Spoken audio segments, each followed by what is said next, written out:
Okay, go ahead. I am Jasmina Nikolic. I'm a higher education reform expert at the Ministry of Education of the Republic of Serbia. I'm Jelena Gledic, and my primary affiliation is that I'm a teaching fellow of Chinese studies at the University of Belgrade in Serbia. Okay, that's the difficult bit. Yeah. Is it? Yeah, that's it. Great, that's it. we can relax then. No, okay. Okay. What was the main point behind your submission, Jasmina? The main point behind our submission was to show on several case studies how the introduction of agile methodologies developed in other areas than higher education can significantly influence the change in higher education sector too, on different levels, such as management level and learning management level, and of course curricular design level. And what did you mean about agile methodologies? Agile methodologies are specific methods that are formulated for different industries, primarily for software development, and they are characterized by several principles. Among the most important ones are empiricism, responding to change, time boxing, and basically an organization which enables a lot of flexibility and responding to change very quickly. And what sort of context has this got in global higher education? It's very important because nowadays education is challenged at different levels. Most of all the challenge goes, the challenge is in the linear structure of it. So we would need a modular structure that would allow mobility, that would allow highly skilled professionals that move around the world and are capable of working in different markets. And this student mobility, is this being able to start a course in one institution and then move to another to follow that? Is this what the boxing means as well? Well, in a way, yes, but in our vision of the system of higher education in the future, basically the traditional institutions would be only a part of the education of the student. There would be other stakeholders as well. Basically, the employers who would employ the students in the future would be a very important part, and also the non-formal education would have a very significant part in their education. So yes, in a way, but also no in the sense that that would only be part of their education. Yeah, exactly. So how will higher education institutions look in this new world that you're proposing? Okay, our vision of a higher institution is a vision of a space where the institution management, university management, and learning management and curricular design models are empirical, cooperative, not hierarchical but rather heterarchical, not reductionist but rather holistic, and of course modular and digital. And what support, what interest is there in this quite a radical, different approach to higher education? How has it gone down? Well, it's basically just recognizing what is already happening and having the institutions respond to the changes from literacy to digitacy, and basically having them respond to the fact that a lot of learning goes on outside the institutions, and basically making the best of it and incorporating it in order to improve the employability of students. So are you both talking about a change in the way HE institutions are managed and courses delivered? How would that work? That's the methodology itself. Agile methodologies are very specific. They're very new and pretty much revolutionary. So they're based on quick iterations and principles of inspect and adapt after each iteration. And normally it's done through reviews and revisions where all the stakeholders participate. And without being too industrial, basically it's oriented towards a product in a sense. Basically what the student needs to learn is what is supposed to be produced. So not completely like in the industry, but basically case studies are a very important thing. You basically learn things that you need for solving a specific problem. You don't learn things that you might need in the future at some point. You basically take what you need and then build a specific knowledge for that specific individual. It's very personalized. And how do you ensure that the industry has that relationship with the higher education institutions, so that the skills that the students are adopting are modern and up-to-date. By the ADDIE principle, By right? the ADDIE, no. There are several principles. Scrum is one of it. It's a methodology developed in the software industry. It's very young, but gives great results for overcoming the gap between what the production team does and what the client needs.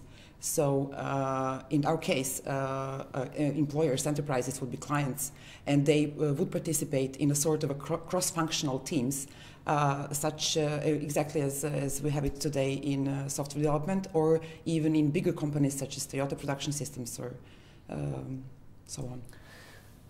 And is this practice being adopted in Serbia? Exactly, it is. Give us an example.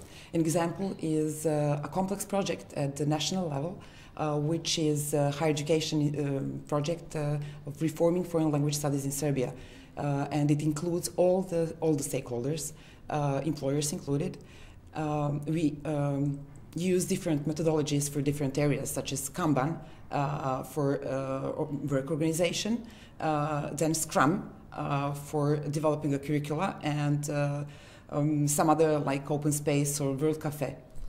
So yeah, basically what you do, you design a curriculum, and then you implement inside the curriculum the ability to change it and adapt it. And then you have the stakeholders, basically the employers. They're included in the revisions, basically, and they're helping you adapt it so that what you learn doesn't become obsolete once you graduate. In a way, every now and then, maybe in 2 weeks' time, you will get, or you would have feedback, valuable feedback from the real life. So, explain it simply, what it actually means, and what are the benefits? It is actually very simple. People would work in cross-functional teams, meaning that every person in the team would have its own competencies, and they would share responsibility. The product they would produce wouldn't be the whole product from the beginning till the end. They would just start working on the most important aspects of what is needed.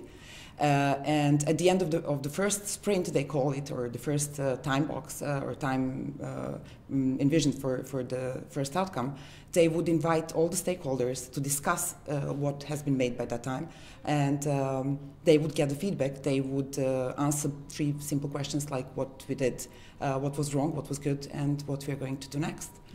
And in the next iteration, they would do more. So it would be granted that you get not where the plan says, but where the real life needs you to be. So are you talking about a replacement of a traditional higher education course? Not a complete replacement, but basically maybe the easiest way to envision it is to say that the aspect of basically practice, like working as part of your degree, needs to be enhanced in a way, and then the non-formal education needs to be enhanced as well. And of course the roles of the teacher and the student need to be changed in a way to recognize that the responsibility is on both parties, and that the teacher is not the holder of the knowledge who gives it to the student, but they both basically are involved in the process. And not only them. Yeah, not only them. And basically the teacher would help the student get to the knowledge and learn skills specifically that would help him in real life situations. But eventually it would lead to traditional not replacement of but becoming just a part, being changed. And how is that process measured? How will the person at the end come out with a qualification? You would need several assessments, of course, since you have several stakeholders. So self-assessment, of course, then peer assessment, then stakeholders assessment. One of the stakeholders would be the teacher, and the other one would be the employer. Why not? And basically it's what's happening already. I mean, people go to additional courses, they take different qualifications, they improve themselves during their careers. It's just not recognized. You don't get one degree anymore and then do that job until you're retired. You have to change all the time. So it's basically just helping them do that from the start, not making them feel comfortable like this is what I'm going to do for the rest of my life, but basically preparing them for a very changing economy and for new professions that are emerging all the time and that are becoming mixed in a way. The difference between professions is becoming very vague. And finally, to both of you, what was the motivation for doing this? What was the catalyst? The That one is difficult. Yeah. No, it's not really. Go ahead, A please. need for a change, because when you start working with the rigid systems, and if you're not a person that likes it, then you need to find out how do you change the rigidness of it. And when I started coordinating the project, the national project, this reforming of foreign language studies, I really needed an agile methodology. But first of all, because I didn't want hierarchical structure. I wanted structure, but not hierarchical, rather heterarchical, because universities are very conservative. They're very traditional, and you can't change much by using traditional and conservative methods of management.